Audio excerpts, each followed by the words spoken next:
Nosso estudo de hoje está na carta aos Hebreus, capítulo 5, versículo 9. Paulo fala o seguinte: e sendo ele consumado, veio a ser a causa de eterna salvação para todos os que lhe obedecem. Emmanuel vai comentar na lição 16 do livro Pão Nosso: a quem obedeces? Toda criatura obedece a alguém ou alguma coisa. Ninguém permanece sem objetivo.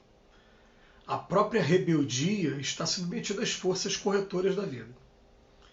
O homem obedece a toda hora, entretanto, se ainda não pôde definir a própria submissão por virtude construtiva, é que não raro atende antes de tudo aos impulsos baixos de natureza, resistindo ao serviço da autoelevação. Quase sempre transforma a obediência que o salva em escravidão que o condena. O Senhor estabeleceu as gradações do caminho, instituiu a lei do próprio esforço na aquisição dos supremos valores da vida e determinou que o homem lhe aceitasse os desígnios para ser verdadeiramente livre. Mas a criatura preferiu atender à sua condição de inferioridade e organizou o cativeiro. O discípulo necessita examinar atentamente o campo em que se desenvolve a própria tarefa. A quem obedeces? Acaso atendes em primeiro lugar às vaidades humanas ou às opiniões alheias, antes de observares o conselho do Mestre Divino? É justo refletir sempre quanto a isso, porque somente quando atendemos em tudo aos ensinamentos vivos de Jesus é que podemos quebrar a escravidão do mundo em favor da libertação eterna. A quem obedeces? É o título da lição de hoje. A gente sabe que durante toda a história, ainda nos dias de hoje, a gente encontra um monte de gente que tem a intenção de escravizar os nossos pensamentos e as nossas vontades.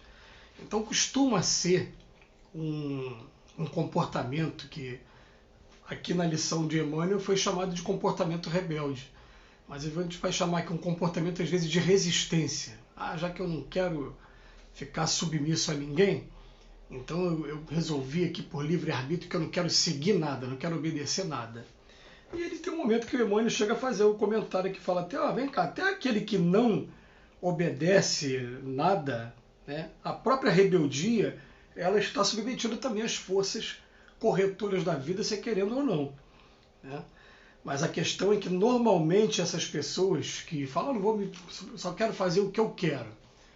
O que eu quero ainda nesse mundo está enraizado, preso nos instintos mais primitivos, nesses problemas de vícios, nesses problemas de preguiça, nesses problemas de falta de resignação e de determinação para corrigir alguns defeitos que a gente tem, a gente traz em nosso espírito. Isso é fato inquestionável. Nesse mundo não existe perfeição. Todos nós que estamos aqui trazemos uma carga muito grande de egoísmo, de vaidade, de orgulho dentro da gente. Então, normalmente essa pessoa fala assim, eu não quero me submeter a nada, eu quero minha liberdade plena. Ótimo, todos queremos liberdade plena. Mas ele quer liberdade plena o quê? Normalmente eu vou acordar a hora que eu quiser, eu vou trabalhar aonde eu quiser, do jeito que eu quiser. Eu não quero patrão, não quero ninguém me dando ordem, eu quero fazer do jeito que eu quero. Vou me alimentar do jeito que eu quero também, e aí vai se agarrar normalmente aquelas coisas que mais produzem o prazer em detrimento da saúde do corpo. O que produz muito prazer? A gordura animal, os açúcares, os doces, os temperos, né? E aí a pessoa começa a se entregar a esse comportamento que vai, na verdade, acabando com a vida dele. Não tem jeito, né? Até que chega um momento que ele, daqui a pouco a idade vai chegando, começa a sentir alguns problemas de saúde, resolve procurar o médico. Aí o médico passa uma bateria de exame e ele começa a ver que ele está com as taxas alteradas, que estão trazendo consequências que podem ser graves. Aí vai ser a submissão, falar, ou você faz isso, ou você vai sofrer cada vez mais e pode até desencarnar, pode até morrer antes do tempo. E aí ele vai tomar agora a primeira decisão, vai falar, eu fiquei esse tempo todinho liberado, fazendo o que eu queria, agora não, agora eu vou ter que controlar o açúcar, vou ter que controlar a gordura, não tem jeito. Então a gente vai descobrindo o seguinte, que a gente, por rebeldia, no primeiro momento, é uma rebeldia até que ela tenha a sua validade, fala, eu não quero ficar preso a nenhum nenhum desses vetores que existem no nosso planeta de escravização de pensamento. E algumas pessoas acreditam que Jesus é só mais um desses vetores. E essas que acreditam nisso, elas estão fora da razão? Gente, pior que não estão, porque tem um monte de religião por aí que utiliza o nome de Jesus para fazer isso mesmo. Tem religião por aí que uma vez chegou perto de mim e falou: você aceita o nome de Jesus como seu único e legítimo Salvador? Eu falei: gente, não tem como eu não aceitar. Eu conheço a vida do Cristo, eu estudo a vida do Cristo, e ele mostra uma sabedoria muito acima da gente, mostra um caminho que é o caminho que leva a gente à felicidade. Porque como é que eu sei disso? Às vezes que eu pratiquei alguma coisa que está ali, eu senti diferente, foi uma reação diferente. Então não tem como. Não, mas ele queria como pré-requisito que eu aceitasse dentro do contexto da religião dele, que eu fosse convertido na religião dele. Eu falei: não, aí não. Aí você está entrando em outra seara. Quer dizer, todo mundo utiliza o nome de Jesus querendo escravizar de alguma maneira. O que o Emmanuel vem falar para a gente? Você pode fazer o que você quiser da sua vida, mas enquanto você, de maneira imparcial, não der atenção ao que está escrito no Evangelho, não entender que o Evangelho ele vai estabelecer um roteiro para a gente, um roteiro que você, cumprindo aquele roteiro, você vai encontrar felicidade na sua vida, você vai encontrar uma estrada mais tranquila, espiritualmente falando. Pode ser até, como acontece na grande maioria das vezes, você encontra até uma estrada espinhosa aqui na Terra, porque as pessoas não estão acostumadas com o Evangelho de Jesus, não. Perdoar para quê? Amar o inimigo? Que é isso? O inimigo tem que se vingar dele, tem que fazer ele sofrer mesmo. Então você começa a ler o Evangelho, você vai escolher o que eu quero. Olha o que ele fala aqui, né? A quem obedeces? Às vaidades humanas ou às opiniões alheias? Antes de observar o conselho do Mestre Divino. Tem a vaidade humana. Né? Volta e meia a gente se pega numa situação dessa. Né?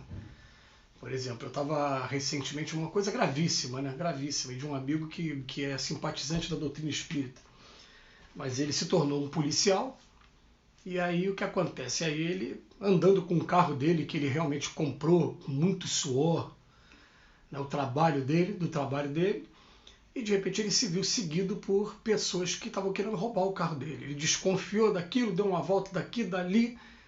Quando ele parou o carro, desceram os rapazes armados para roubar o carro dele. O que ele fez? Ele puxou a arma e conseguiu acertar os rapazes, tirando a vida dos rapazes. E a gente ficou naquela situação, né, gente? Olha só. O que Jesus fala? Batendo uma face da outra. Exigiu que caminhe meu passo e caminhe 2 mil passos. Pediu a capa da túnica também. Né, para você não ficar trazendo a sua consciência pesada. Mas foi legítima defesa. Mas a violência urbana. Tá, mas o que você está querendo da sua vida? Você quer obedecer às vaidades humanas, às opiniões alheias, ou quer observar o conselho do Mestre Divino, com relação ao perdão, com relação a tudo? Gente, é um questionamento que a gente deve se fazer de maneira muito profunda mesmo. Eu quero servir a Deus ou a Mamon? Um dia desse mesmo, coitado do rapaz, eu tinha terminado de fazer um serviço de lanternagem no meu carro estava ali, todo polido, todo certinho, e na primeira semana o rapaz de moto bateu no meu carro ali.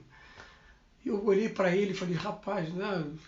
Falei: não, amigo, não, tá tranquilo aqui, não teve nada não, pode ir. Eu fui ver, ficou o arranhão, ficou a marca do pneu, ficou o arranhão. Mas, gente, o que é a marca de pneu, arranhão, né? O que é isso em relação à vida nossa? De repente a gente está vendo que está todo mundo passando por um momento de crise tão grande, né? Por um momento... Não estou defendendo aqui que a gente vai ficar sem defender os nossos direitos. Não estou fazendo... Mas estou falando que chega um momento que a gente tem que colocar a balança na nossa vida e falar: o que é mais importante para mim? É isso? Ou é eu começar a seguir o mestre mesmo?